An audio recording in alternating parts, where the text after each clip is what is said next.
परम पूज्य श्री श्री माँ एवं श्री गोविंद के चरण कमलों में प्रणाम कर गीता अध्याय 2 के श्लोक क्रमांक 38 से साधकों एवं जनमानस के कल्याण हेतु श्री गीता जी की तात्विक व्याख्या हम प्रस्तुत कर रहे हैं। श्लोक क्रमांक 38।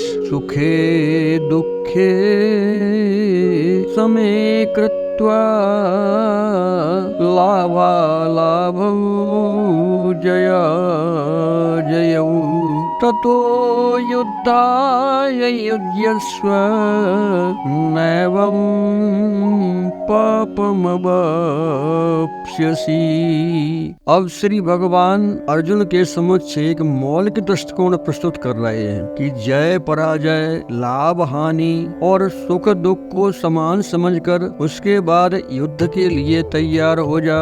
इस प्रकार युद्ध करने से तू पाप को प्राप्त नहीं होगा। यह श्लोक अपने आप में एक अद्भुत ज्ञान समेटे हुए है। हम आपसे विनम्र निवेदन करते हैं कि हम आप सब जैसे ही हैं, कोई ज्ञानी महापुरुष नहीं है हम, लेकिन हमारा उद्देश्य यह है कि इस गीता ज्ञान को जो कुछ इन्हें गिने पढ़े लिखे लोगों तक ही सीमित है, इसे किसानों, श्रमिकों, जनसाधारण, घरेलू कामकाजी महिलाओं तक पहुँचाए, जिससे हमारे सनातन धर्म का उद्घोष संपूर्ण भारतवर्ष में सुनाई दे। इसलिए इसकी तात्विक व्याख्या हम बहुत ही सरल भाषा में करने का भरपूर प्रयास कर रहे हैं। कृपया ध्यान पूर्वक सुने। इस श्लोक में एक शब्द आया है समीकृत्वा। इसका क्या अर्थ है? समान समझना, यानी चित्त की एक समान दशा। तो हम कैसे समझें कि इस व्यक्ति के चित्त की समान दशा है? तो इसके कुछ लक्षण हैं, उन्हें सुने तो आप समझ सकेंगे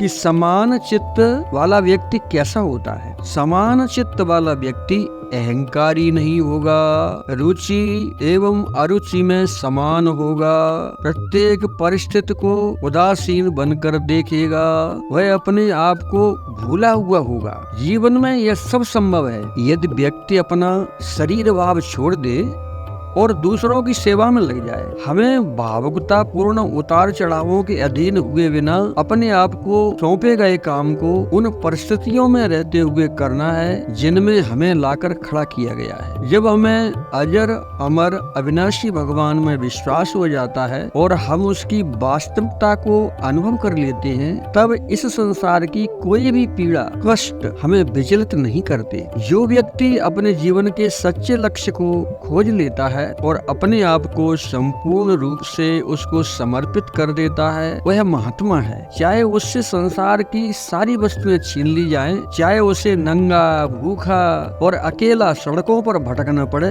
भले ही उसे कोई ऐसा मानव प्राणी न दिखाई पड़ता हो जिससे वह बात कर सके और उससे कुछ मदद पा सके, फिर भी वह अति प्रसन्नता के साथ अपने रास्ते पर चलता रहेगा, क्योंकि उसे अंदर की आजादी प्राप्त हो चुकी है। जब मनुष्य अपने समस्त कार्य परमपिता परमात्मा को समर्पित कर देता है, वह सामान्य कर्म करने वालों के समान किसी का चाकर नौकर नहीं होता। इसकी व्याख्या आगे के श्लोकों में एकदम साफ साफ की जाएगी। जिस प्रकार जलते हुए दीपक की ज्योति एक समान जलती रहती है, उसी तरह शरणागत जीव लाभ हानि, हार जीत में समान रहता है और अपने कर्म को संपन्न करने में लगा रहता है। वह किसी पाप या दोष से लिप्त नहीं होता। जीव को पाप तभी लगेगा जब वह राग द्वेष में लिप्त होगा। ये विकार आत्मा की समता को भंग करते हैं। त्रिगुणमयी माया के विकारों से रहित आत्मा साफ चमकते हुए हीरे के समान होती है। इस प्रकार जो मनुष्य समान अवस्था में रहकर कर्तव्य कर्म करता है, ऐसी अवस्था में उसे पाप स्पर्श नहीं करता। श्लोक क्रमांक 39। एषा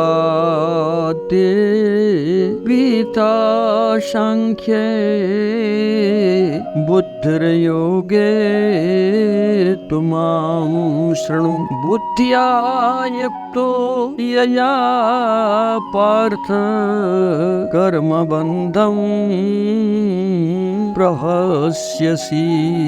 हे पार्थ, यह बुद्धि तेरे लिए ज्ञान योग के विषय में कही गई है और अब तू इसको कर्म योग के विषय में सुन। जिस बुद्धि से युक्त हुआ तू कर्मों के बंधन को भली भांति त्याग देगा, अर्थात सर्वथा नष्ट कर डालेगा।